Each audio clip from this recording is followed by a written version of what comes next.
right, we did. We went live. Here we are. We're ready to go. It is the World Famous Go Show. Thank you so much for hanging out with us. Happy Saturday to you. We're gonna do a couple things. We got a lot going on, so we're a lot to cover. So play along in the comments, if you will. And again, if I put my old man glasses on, then I will be chatting with you live. And I have a funny story, but not really a funny story. It's kind of a cringy story about one of the shows I did this week. So let's go. First thing that you're going to notice is look at what. Yeah, how about that? The new logo is been that is actually water cut. It is metal and it is amazing and awesome. A little shiny for the video, so I think intern Nugent and I are going to do a little modification on that this probably this weekend at some point, probably today. So we're going to make that happen. And thank you for playing along with us. We celebrate all things outdoors in this beautiful outdoor playground of a world that we live in. And it's a wonderful, wonderful time of year. It is in Arizona. If you're following along from out of the country, sure, worldwide, out of the state. This is Arizona. I'm based in Arizona, where we have spring training. So half of Major League Baseball is in Florida, and the other half is right here in Phoenix, Arizona. And we have 10 stadiums, we have 20 teams, and it is too much fun. This getting out there, they're intimate stadiums, they're small stadiums. It is really cool to get out and just spend some time. The weather has been participating wonderfully. We are in the high 70s, as highs, sunny, sometimes a few wispy clouds in the sky. It is definitely and decidedly what that GO behind me stands for, is getting outdoors and celebrating the great outdoors and just sitting on the lawn. Lawn seats are fabulous. What happened to lawn seats? Well, they used to be $8. Now I'm getting old, and back in my day, those things were $8. Like $60 now. Yeah, so Major League Baseball is definitely cashing in on the popularity of Arizona, but a really cool thing to the Valley. So we have an influx of people coming in. Majority of them are from California and Chicago, but it's okay. Their money spends just like everyone else's. So we thank you for coming out to the Valley. We thank you for participating in spring training. And if you're not participating in spring training, you're a baseball freak like I am. I love me some baseball. There's the Major League MLB package that they do actual broadcasts of the spring training games. So fear not. We are able to watch baseball whenever the heck we want, and baseball is back and is fantastic. So definitely get out there if you got a chance to do it, make it happen. Get out to spring training and enjoy some baseball, some sun, and some outdoors, and some vitamin D, won't you? Yes. Another thing we got going on, pardon me. Another thing we got going on is we are going to go to multiple shows throughout the week. I know. It's exciting. It's exciting. It's as exciting to me as it is to you. The actual days and times will be announced this week. So we are going to have just some fun. We're going to jump on live stream, couple topics, chat it up. If something amazing happens, we'll come on randomly as well. So this is a grassroots kind of campaign, as we are no longer on terrestrial radio. So this is streaming and fun. So play along. And thank you so much for playing along. All right, let's get to this. Big question here in Arizona and states around the nation that have a draw system. So for those that do not know, Arizona is on a draw system, and our draw is for our big game. So our elk, our pronghorn, our sheep, our bison, our deer, it's all on a draw system. So we apply for the draw, and we get to just sit and wait. Here's how it works. Go online and you put in your $13 for the option, for the chance to be drawn for a elk tag or a deer tag, and all the species I named there. We have a big 10 actually here in Arizona. And then you wait, and you're not notified that you were drawn for elk or drawn for deer. You're not notified at all. They just hit your credit card with the cost of the tag, which reminds me, I should write this down. Send Tequila Jim tag money. Because I got drawn. So we'll get to that in a moment. But here is the rub of it all. People start asking each other, "Hey, did your card get hit? Did your card get it?" And frantically, it's you grab your phone and you start to did I get drawn? Did I get drawn? Get drawn? My card didn't get it.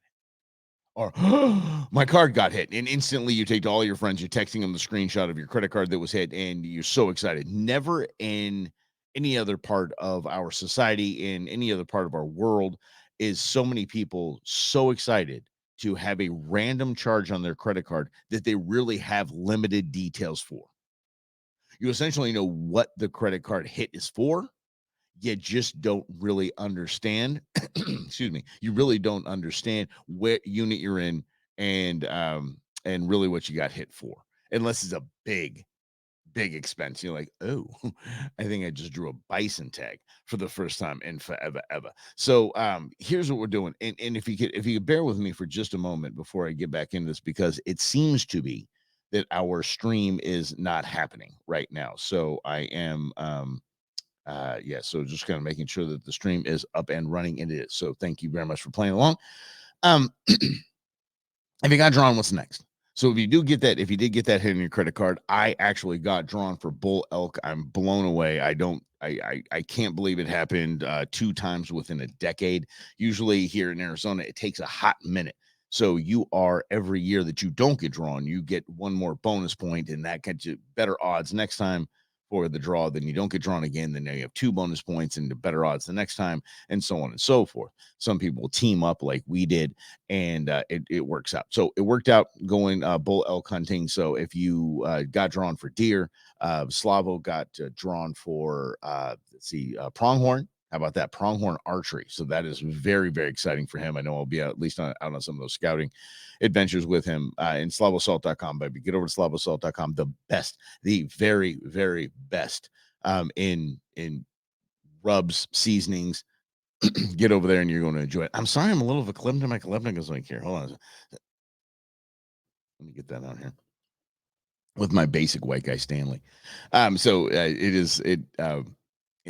here we go. Yeah, so he got hit, and we're gonna get out there. So get over to SlavoSalt.com and use the code GOSHOW. You're gonna get 15% off your order. It is hands down the best seasoning in the world. So Slavo got drawn, and he's a big outdoorsman, contributes to the North American model, big conservationist. We love us some Slavo.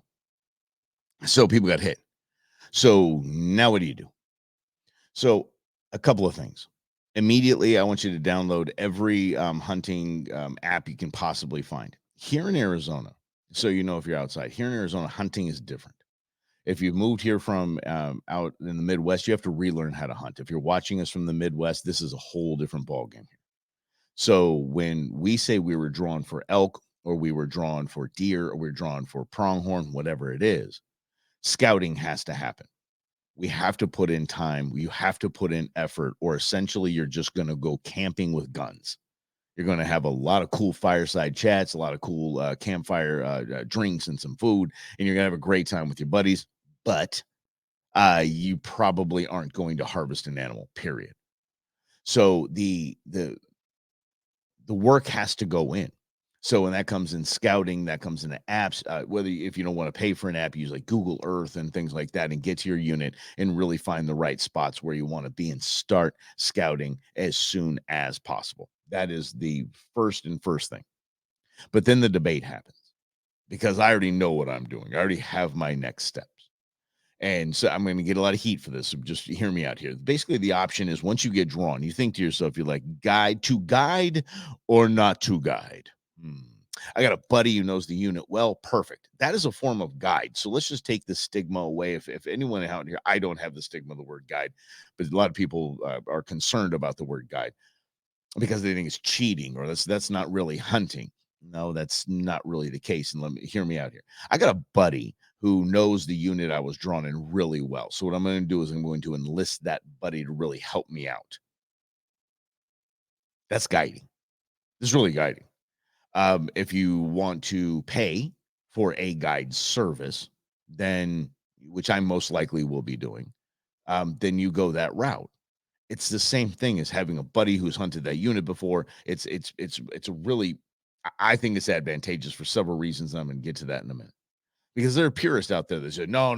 If you aren't out there for 16 days at a time, and you aren't out there, pre-scouting for days on end, and then when the season hits, you don't know where you're going to be, you're not hunting. Well, okay, that's fine.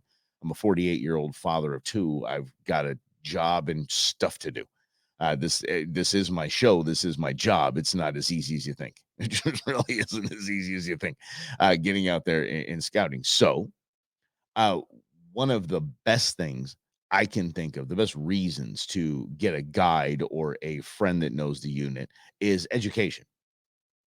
So if I get up there and I love the unit, I find success, I keep applying for the draw in that unit, I am going to basically need to be an expert. So I'm going to need to, if that's where I'm going to hunt, that's what I need to be the expert. I don't have 40 years ahead of me to wait to get drawn maybe 3 or 4 more times, maybe 5 more times to become an expert of that unit. A guide is an education, whether it's a fishing guide on one of the maybe the chain lakes or maybe out here Lake Pleasant. I'm a West Side guy. It, it's an education. You pay for a lesson. It's the same as learning how to golf. You pay for a couple of lessons, you get the vibe down, and then you can go golf if you want. You can take more lessons, you can get better, however you want to do it. There's zero difference in paying for a golf pro or a tennis pro than there is in paying for a guide. There's just no difference. And maybe getting lessons for your kids when they start in t-ball and they're getting out of t-ball into baseball. Maybe you get a couple lessons. That's the same thing, the exact same thing as hiring a guide. Now, Mike, it's expensive. I know it is. So outside of having a buddy help you out, I understand it's expensive. I understand, but listen, we are putting so much time, effort, and resources into our hunt that why not do a little more pre-planning financially for that, for a better result, chance at a better result. And so what I have done in the past is simply put money aside each paycheck, just a little bit, just a little, not a lot, not something that's going to completely break you, and then get to a certain point. Now, let's say you get to whatever point you set your goals, and then you think, okay, I don't need a guide. I don't need a fully outfitted guide. I don't need somebody holding my hand. I don't need somebody out there in the field with me. So what do? Maybe I can get a scouting package. If you know what a scouting package is, the outfitter will pre-scout for you, and then drop some pins for you. This is where we've seen good action. This is where we've seen good activity. Good luck on your hunt. Enjoy. And it is a substantial amount less than you would normally pay for having somebody out there with you. So those decisions get to be made. See, there's a lot more to hiring a guide than you think. It's very advantageous to you. It's very good for you. It's a good thing to learn. It's an education. You're paying for a lesson essentially in that area, in that unit. And there's neighboring and adjacent units too that pretty much the same habitat, pretty much the same patterns. So you're basically becoming a pro in that area. Now, if you want to go full boat, fine, save for it, make it happen. But here's what I'd have you do. If you decide to go a guide route, this is what I would have you do. I would have you interview several outfitters, several, and I mean interview. Look, they're not begging for you. I mean, they're not just sitting around like, oh yes, I'm definitely going to have a full ticket, a full docket this year, and I don't need to talk to anybody. That's not how these people work. They want your business. They would love your business. So if you call and say, hey, I have a couple questions, I'm looking at some reviews online. I want to really know how you guys stand out, and interview them. Don't just ask them the success rate. Ask them. There's an outfitter out here, and I want to say the name, but if I get it wrong, I'm going to be a total bozo. So I'm not going to say the name of the outfitter. Apparently, the owner has a 100% success rate on over-the-counter archery tags. That's worth the money, right? Okay, so you stop the interview. Yeah, stop taking calls. We have a winner. This is the guide we're going with. Interview your outfitters. Don't just take the first one you call, and ask around, ask your friends, go online, get on social media, get on Facebook, and say, or any of the social sites or any of the forums, and ask the questions. Hey guys, I want to know who has had any experience with this outfitter, who XYZ, and then take your notes, take copious notes, and then compile which outfitter you want to go with. And I mean, get just like putting in for the draw, get 3 options in, because that first option might not be around. That first option might be the best in the state, and they only have 3 guides. So when those 3 guides are booked on your hunt, okay, good, I'm going to go to the next one. and get yourself confident. Maybe if you're not confident that you had to drop down from first option to second option, then look into that scouting package that I talked about. See? Yeah. Uh-huh.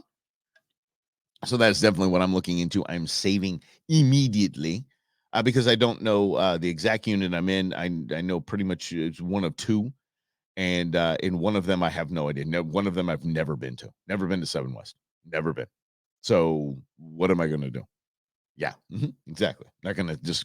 I'm gonna buy a small place in Seven West and live there until hunting season. Yeah, that's pretty much the way to go. How about no? What if you didn't get drawn? Thanks for hanging out with us. I'm your host, Mike Russell. This is the Go Show, celebrating all things outdoors in this beautiful outdoor playground of a state and a world that we live in. Go ahead and play along if you want to in the comment section, Facebook, YouTube, and X. I'm getting used to saying it. So Twitter, X. That's where we are. So what if you didn't get drawn? And oh, I was doing a show this week, and I'm not going to throw his name out there. I was doing a show this week, and a good fan of the show chimed in and said, "Hey, when are credit cards going to get hit?" And I'm like, "Intern Beans, you want to get in here and break it to him?" Ooh, yeah. I just say, buddy, they already were hit. So mine was hit, and we got a tag. So if yours weren't hit, then most likely you have not got drawn. You did not get drawn this year, and that's a big thing in Arizona. It's kind of heart wrenching. It's like, I was so excited for it. I thought I had a good vibe. I thought this was going to be the year that I get an elk tag or a deer tag, whatever it was. And I just didn't get it. There's things to do. Let's take notes then, because there are several opportunities. One of the best opportunities around are over-the-counter tags, because there are tags that the Game and Fish has that they use for over the counter. Probably the easiest group to get is, if you're in the elk world, is cow archery. And no, not cow like cattle. Cow is a mama deer. I mean, a mama elk. So that you over the counter cow archery tags are the easiest to get, and look, they don't have a super high success rate. But going back to now, you got a tag, and now you can talk about looking into some of those scouting packages and really tuning in your archery game in the backyard or at one of the cool archery joints around the valley and the ranges around the valley. So over the counter tags are a fantastic idea. Here's another idea. If you didn't get drawn, and I love you, God bless you. I feel so lucky and blessed that I actually got drawn. I'm not trying to rub this in. What I'm saying is, just if you didn't get drawn, I have some ideas for you. So stay tight, because I know how that feels. I know that feeling. So the second option is to look into a ranch. Look at like Blue Rooster up there, and maybe you just want meat in the freezer. And that's what you want, and you want to maybe just get like a feral hog or something like that, and a cool outing out hunting, and you got a freezer full of meat, and life is good. And here's what you can do with that. So let's say you do go to a hunting ranch, and you get yourself a harvested pig, and now you have a buddy who harvested an elk. I see a barter in your future. That's right. Because they would probably love good pork. So why don't you just say, hey, listen, I'll trade you this for this, this for this, this for this. And now boom. Now you both got freezers with variety. Mm-hmm. Yeah. See, there are really cool ideas and things to do outside of getting a tag, because most likely someone has a tag. So hook up with them. This is one of the best things to do if you didn't get drawn. Connect with them. You can reach out to them and say, hey, listen, heard you got drawn, would love to help you on your hunt. Would love to go up scouting with you. Would love to maybe be on your hunt, help you out in any way. Here's essentially my guide fee, right? Here's what I want. If I could I'll help out with the processing, and hopefully I get to share in the harvest with you. There's zero wrong with that, right? I don't think there's anything wrong with that. So, and by the way, you still get to hunt, you still get to go to camp, and you get to have fun, right? Um, hold on a second here. So I had to reply back there. So there is an option for also. Wait, where was I'm sorry, I got completely thrown off. That's right, yeah. But split the harvest with a buddy. go get a harvest at a ranch and then start to mix and barter and look around and things and fill your freezers that way. It's a fantastic way to just move past the I didn't get drawn. I didn't get drawn, and it bums me out that people. I wish this was like the Midwest. Midwest is absolutely crazy. You can go deer hunting like all the time during deer season. So in the state of Missouri, I'll just use it as an example, has about 900,000 head of deer before the season, about 600,000 after. That's a lot of deer going. Next year, they have 900,000. That's the North American model of wildlife conservation at its finest. You can buy doe tags for like $7 at Walmart. And I believe it's up to like, it's several. It's in the double digits that you can get. So, it's absolutely wild what you can do. You can also say you have a buddy out of state like that. You know, a buddy out of state that has several tags. Why don't you go out hunting with a buddy out of state, and then boom, there you go. You bring the meat back, and you're all good. So many ways for you to fill the freezer if you didn't get drawn. So we'll be talking about that throughout this process, especially the process of me interviewing different outfitters. And by the way, please comment along in the section here. I'll probably be in 6B or 7 West. If you have any guides that you've used in the past, share your experiences, good or bad. Maybe any outfitters that you've used or you can recommend. I would love for your recommendations, and I thank you for playing along with that. It greatly helps. Now, the last thing I would say, if you didn't get drawn for a tag, is turn your attention now, because the weather is beautiful out here in Arizona. Start turning your attention to let's get prepped. Let's get prepped for a good fishing season. Let's get prepped for some of the 365 day a year hunting opportunities we have here in Arizona, like Eurasian dove and things like that. Start planning some hunts that you can rabbit. Start planning some hunts where you can really make an effort for something totally fun this year, something completely new that also fills your freezer. So you can turn your attention to fishing. You can turn your attention to alternative hunts, and just there is hope. Fear not, there is hope. We'll all get through this together. And I think the best option, if you didn't get drawn, is to find someone that did, and let's help them with their hunt and team up. How about that? Thanks for hanging out with us. This is the Go Show, again, celebrating all things outdoors in this beautiful outdoor playground of a world that we live in. An article that I saw was mortifying to me this week. And if you've known, we've done this for 11 years. This is our 11th year. And one of the articles, some of the articles that I found over the years have just been so cringy and so awful. And it's not, obviously there's the poaching articles that are completely cringy, but I'm talking about those that are writing for our outdoor world that have no real idea, or they have an agenda, what we do, or they have an agenda that's not exactly positive of what we do. Okay. I don't know if the article was from Outdoor Life, but it was posted on their site as a conversation. And the question was horrific. It really was. And it sounds funny when I read it, but just bear with me here. Bear with me. I'm gonna get the actual headline so I don't. You misquoted the headline. I know I misquote headlines all the time. It just is part and parcel to what we do. This is so wild to me. Is Joe Rogan bad for hunting? For those of you that don't know, Joe Rogan, yes, the comedian Joe Rogan, the guy from Fear Factor, and the Southern California folks like me, you'll know him from K-Rock. It is a amazing story that Joe Rogan started a podcast, the Joe Rogan Experience, and it is the #1 podcast in the galaxy by far. And I have to tell you, it doesn't really move along very quickly. It's about a 2-3 hour podcast. It is absolutely it's a commitment. It's still the #1 podcast there is. So the question was, is Joe Rogan bad for hunting? Because he is an avid archer. He is an avid archery hunter. And the question was so absurd to me that I had to talk about it, because the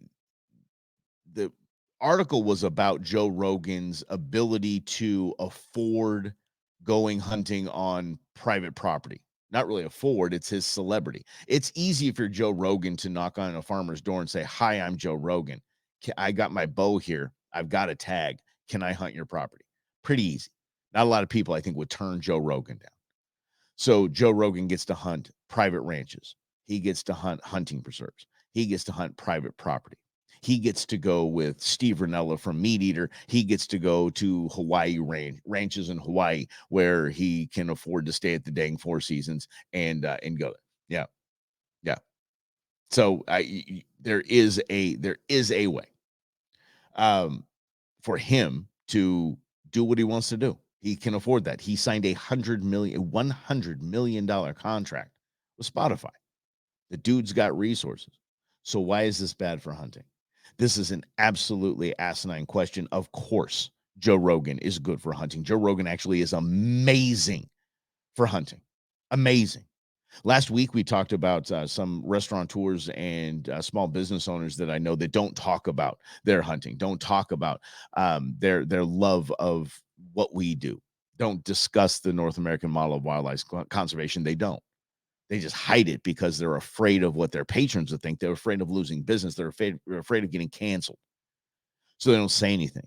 Joe Rogan is nowhere near there. Joe Rogan says something. See something, say something. Joe Rogan says something. Joe Rogan is a advocate and a ambassador to what we do.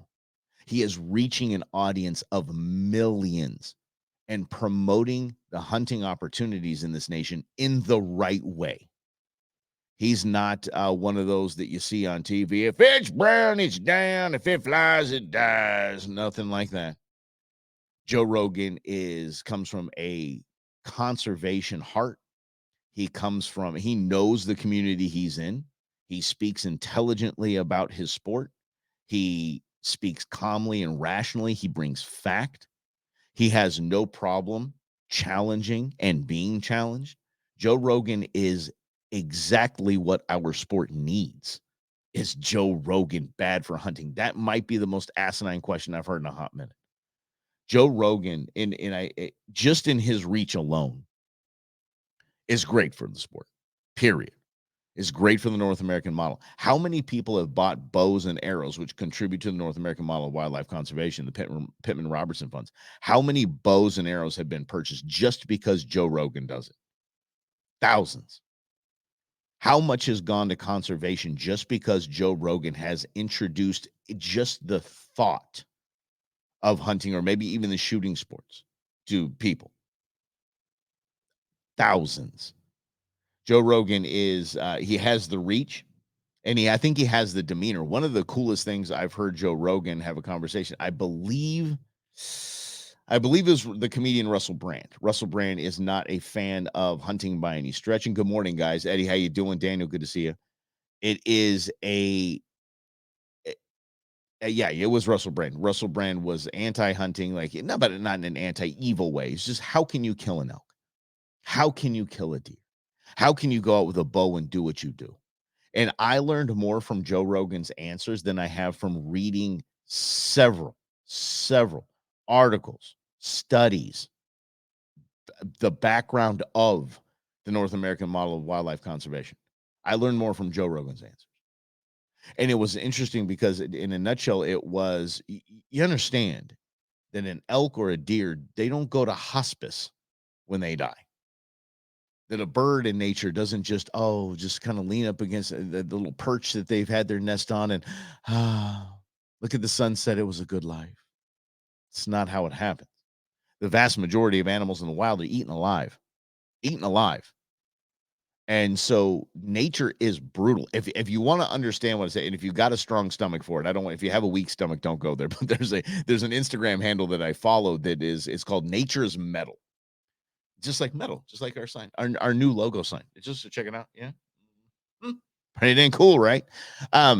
So I want to thank Pro2 Customs for setting that up. They outsourced it, and it's just beautiful. Nugent are going to do some work on it. But Nature is Metal. It shows how brutal animals are to animals.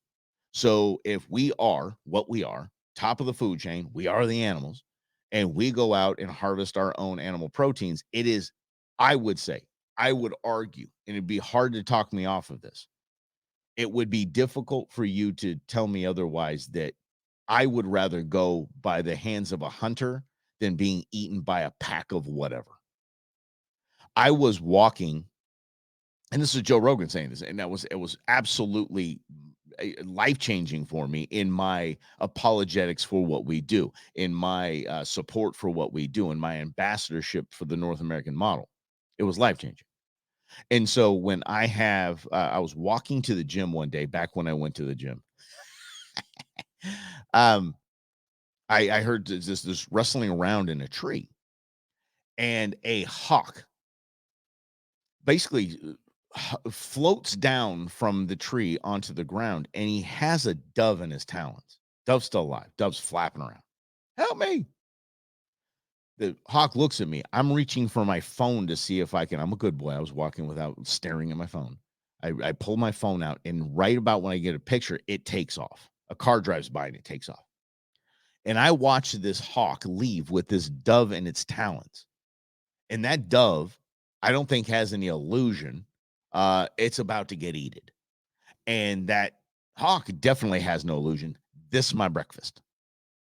And that animal, that dove, that beautiful, cute little dove, is now going to be eaten alive in the tree that I just saw the hawk land in. It's going to get eaten alive. So when a dove is taken at the hands of my 20 gauge, old Django, that is probably a more humane way to go than being eaten alive. It's hard for you to talk me off that. And I got that kind of attitude, that look, not really that attitude, that view, that angle from Joe Rogan.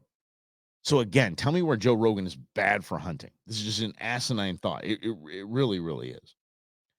Um, when he does that, when he talks that way, he's speaking rationally. And to Russell Brand was soaking that up like a sponge, as were his millions and millions of listeners and followers. That's wonderful for our sport. That is and by the way, that changed the way I look at things after decades of hunting. Could you imagine if somebody's like, "Oh, I can't believe hunters do that. They kill." Oh, oh, yeah. When that seed is planted, he is so good. And by the way, let me tell you this. Another reason why Joe Rogan is not bad for hunting. It's the dumbest article ever. The reason why he is great for hunting and amazing for hunting, because he walks the walk. He puts the time in. He is a student of his craft. Now, I'm going to out a lot of us here. I really am, because we do not put in the time we need to for successful harvest. We don't. We rarely put in the physical time to exercise and get our bodies in peak shape to actually go head to head, toe to toe on a away game on their home court for some of the most advanced evaders in the world in elk and deer. They're not extinct for a reason. They know how to evade predators. We become the predator, and we're not in good shape. We're not in the shape to take them on. We don't put in the time. We don't. And above that, we don't put in the range time.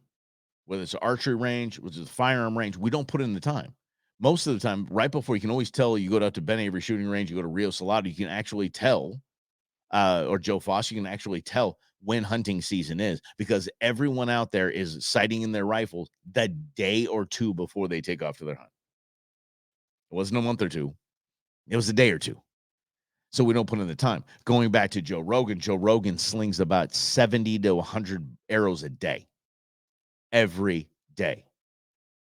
The reason why I want to go on Slavo's pronghorn hunt is because he slings about 50 dang arrows a day. He's one of the best archers I've ever seen. He's probably one of the best natural archers I've ever seen.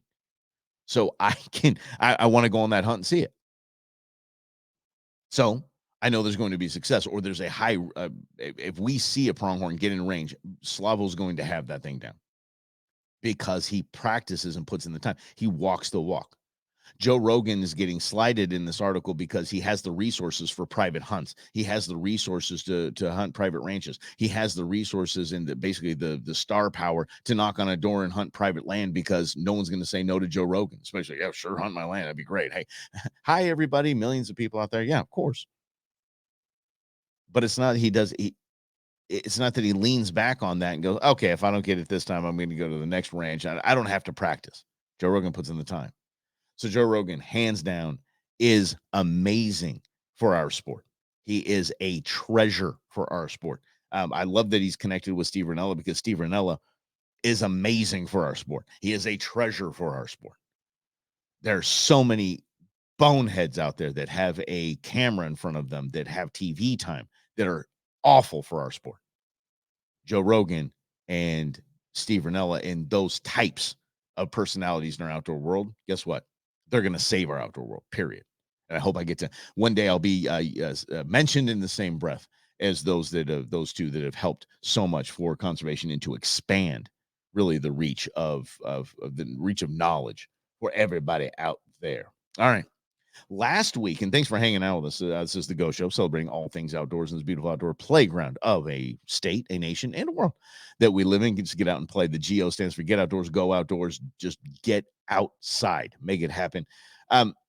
Last week, we had the Arizona Celebrity Wing Shoot, which was fantastic. Please get over to social media sites. If you're on there, go ahead and check out the videos. Absolutely a blast of a time. Now, I am the vice president of Wildlife for Tomorrow. Wildlife for Tomorrow is the 501c3 fundraising arm, the money pal, essentially, for your Arizona Game and Fish Department. Now, hold on. Before you start, Game and Fish, I didn't get drawn. It's a scam. It's this. No, it's not. Okay. Oh, okay. They have enough money. They've taken enough of my money. They don't get $1 from the general fund, just so we're very clear in that. Not $1 from the Arizona General Tax Fund, and that is the same in all 50 states. They don't get money from that. They get money from tag applications, tags, fines, fees, and Pittman Robertson funds, which come from purchases of firearms, ammunition, and outdoor products. Okay? Even that falls short sometimes. So an organization like ours, Wildlife for Tomorrow, puts on a few events a year, raises some money, and then we put that money towards what is short in the Game and Fish coffers. If they need money for a kids camp, or they need money for a whatever it is, or restoration, whatever it is, we get to fund that. A project, maybe it's a camera, it's a bird watching, whatever it is. We get to help fund that. So we do several events a year, and one of those is the Arizona Celebrity Wing Shoot, which was great. Governor Ducey was out there. Some commissioners were out there. We just had a lot of fun out at Desert Creek Sportsman's Club. Tony put on a good spread for us. It was a bunch of fun. Here's the deal. I want to be very clear in this. There's one video that shows proof positive that I am the best drone slayer there is. I'm not going to say I'm the best drone shooter. I'll leave that for someone else to say. I kid. We got to play with Nat Warfare. Nat Warfare is so much fun. This is a shotgun shooting line with drone targets. Big airplane drone targets that basically show to you as it comes through the line. And it has exploding targets on the bottom. Pop, pop, pop, pop, pop. And the reason why I can say, A, it's super hard to do. It's super hard to shoot. And B, there was a video. Our videographer, Paul, got this. It was absolutely fantastic, for me at least, of Commissioner Marsha Petrie Sue. She's explaining how she's basically giving shotgunning advice and saying the best way to hit these drones on video. And as she wraps it up and talks about the lead and whatnot in the swing, Paul pans over to my team shooting on the Nat Warfare. Right as it pans to it, pop, I hit one. And I'm like, okay, there you go. What else do you need? Do you need more proof? Yeah, then I am. Yeah. I'm not going to mention the Scholastic clay shooter that was beside me. Yeah, Jasmine. Shout out to Jasmine. Good job. Jasmine probably hit it, but she was just standing next to me, and no one can tell me. You can't prove that she hit it. Can't prove that it wasn't me. I'm going to say it was me. Yeah, but we had a great time. Do not miss it next year. We do this every year. Please get over to wildlifefortomorrow.org. Check it out. When we announce the dates, sign up for our newsletter. When we announce the dates or any updates, we'll get that information out there to you, and you can get a team together and get out there and have fun. Above Nat Warfare, it just wasn't Nat Warfare. We had guided hunts out in the field, and these are pheasant hunts. I got to tell you, I saw something A big shout out to Dakota, one of the coolest GSPs, German short hair pointers that I've ever hunted behind. And I've hunted behind Django. We're actually on Django's field. Big shout out to Tony and Amy for naming that field Django's favorite field after Django after he passed. So we're on Django's field. So I'm thinking I'm basically hunting on the field named after probably the coolest hunting dog. One of the most, he was a savant, one of the most talented, naturally talented hunting dogs I've ever been behind. And here comes Dakota. Like, you got some big shoes to fill there. Let's go. Let's go make it happen. What an amazing dog. Period. What an amazing, amazing hunter. Holy cow. He was thorough. He was in shape. He was just on it. And then something happened that I've never seen. See, the field borders a canal. It's out in the farmlands. There's a big running, very active, very fast moving canal. A bird was hit and sailed over the canal. A German short hair pointer, mind you. Didn't care. Went down, got in the water, crossed the canal, went over to the other side, retrieved the bird, came back, and was just kind of stuck, not really knowing where to go, kind of finding a good spot to get back up on the other side of the bank. And we're down trying to grab him. And he's just calm and cool and collected, got the bird in his mouth, just a German short hair. I'm not talking about a lab. I'm talking about a German short hair, just calm, casual, just swimming with it, just staying with the current. So he's just kind of staying in one spot.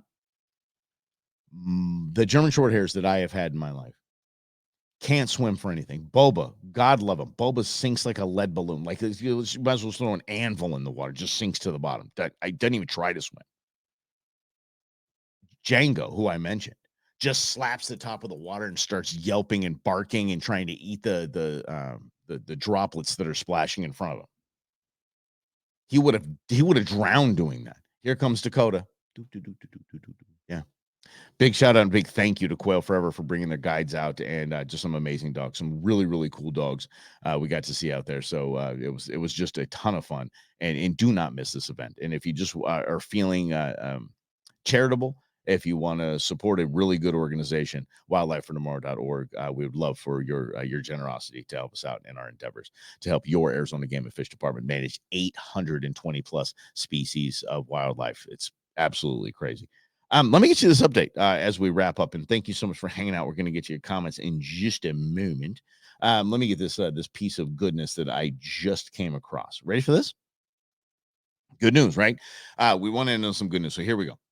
SRP's 6 reservoirs on the Salt River and Verde River are collectively at 84% full. Boom. See, we're optimists here. 84% full instead of 16%, right? 84% full. That's 4% higher than a year ago. The largest reservoir in the system, that's Rosie Lake, is 87% full. And they're expecting a good spring for snowmelt runoff that we have in those giant storms that we have up in Flagstaff in northern Arizona. How about that? I'm telling you, it's like Jeff Goldblum says, nature will find a way. It will. So as tough it is to be in a drought-like conditions and water here, it's really good to see that our reservoirs are filling up and getting back to their prominence. Now, that does not mean that we as a state should be doing what we're doing with water and groundwater. It's absolutely atrocious. It's been atrocious for years, and it's almost reaching critical mass. So inform yourself, educate yourself, and do the best to swaswa. Did I just catch someone off there? Did I just say swaswa? I did. Save water and save water again. Did you ever have that person come to your school? Save water and save water again. Swaswa. I don't know why my girlfriend is the only 2 people in the world that remember swaswa. I got to ask my sister. Maybe she'll remember. I don't know if it was here in California that we had that. It had to have been here. Maybe. I don't know. Yeah, swaswa. But that's good news. All right, let's get the old man glasses on before we wrap it up here and send you off to your wonderful, beautiful weekend out there. Oh, Eddie, it's okay. Eddie, don't worry. We're going to have, you're going to be able to find this on social media right here on Facebook. So we're just going to stop it and it's done and you can watch the video. I did give some decent tips on what to do if you weren't drawn. So yeah, gotcha. I'm glad you found us. Thanks, Eddie. Appreciate it. And good morning to you, Daniel. Yeah. And it's so Eddie brings up, and I'm just going to I guess I said I wasn't going to say your name, but I just did it. Sorry, Eddie. You be all right. Don't worry about it. Still no action on the card. Good news is that he got to hunt 3 times last year. All right. So maybe take off and scout a little more. Okay. Or if you look at a few of the options I listed out for us, I think you're going to find that. Definitely you're gonna check it out. Yeah. And then oh, there she is. I thought Becky would be very happy about my water update. So points. That's all we need, boys. Points. All right. Well, hey, thank you so much for thinking of us this morning, for stopping on the scroll as you went and say what's going on. And again, well, check out that logo. Isn't that cool? Yeah, very excited about that. Stay tuned on social media. We're going to make a couple announcements for some more shows throughout the week, and more topics and more fun things that we got going on right here on the Go Show. Have a great weekend, everybody. Stay safe out there, and stay hydrated. My gosh, guys, please stay hydrated. The heat is starting to ramp up. Your body's water. I know. I'm going to keep preaching. All right. Okay.